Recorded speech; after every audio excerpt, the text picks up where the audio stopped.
ஒரு நடிகன் ஒரு நல்ல கதாபாத்திரத்தில் வந்து அமரும்போது தன்னை புரிந்து கொள்கிறான். இந்த படத்தில் நீங்கள் உங்களை புரிஞ்சிருப்பீங்க. எனக்கு எப்பயுமே உங்கள் மேலே என்னடா ஒரு மியூசிக் டைரக்டருக்கு ஏன்ப்பா டான்ஸ்லாம் ஆடணும் அப்படின்னு எனக்கு ஒரு டவுட் வரும். அப்புறம் சரி, ஆனால் நீங்கள் ஒரு எக்ஸ்ட்ரானரி ஒரு வில் பவரோட நான் நடிக்கணும் அப்படின்னு வந்தீங்களா, எனக்கு ரொம்ப ஆச்சரியமாக இருக்கும். அப்புறம் நான் பார்க்குறதுலானா சரி இந்த பையன் என்னப்பா அப்படி நடிச்சுக்கிட்டே இருக்கான். நல்ல வேளை இந்த படத்தை நான் ஃபஸ்ட்டு பார்த்தேன். பிகாஸ் அந்த கேரக்டர் உங்களை ரொம்ப அமைதியாக்கிடுச்சு.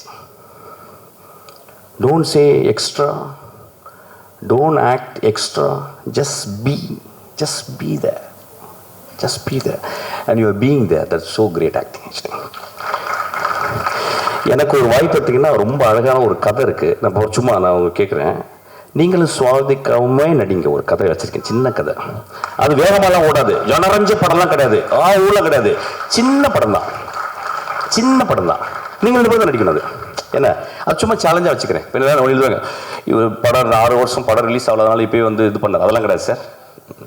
அப்படிலாம் ஆள் கிடையாது நான் சொல்கிறேன். பட் அந்த படம் பார்த்தோன்னே எனக்கு ரொம்ப இன்ஸ்பயர். இந்த 2 பேரையும் நம்ம திரும்பி வாழ வைக்கணும்ல, இந்த 2 பேரையும் திரும்பி ஒரு ஃப்ரேமுக்குள்ளே கொண்டாடணும்னு ஆசைப்பட்டேன். ஒரு சின்ன குழந்தைத்தனமான ஆசை ஆக்சுவலி.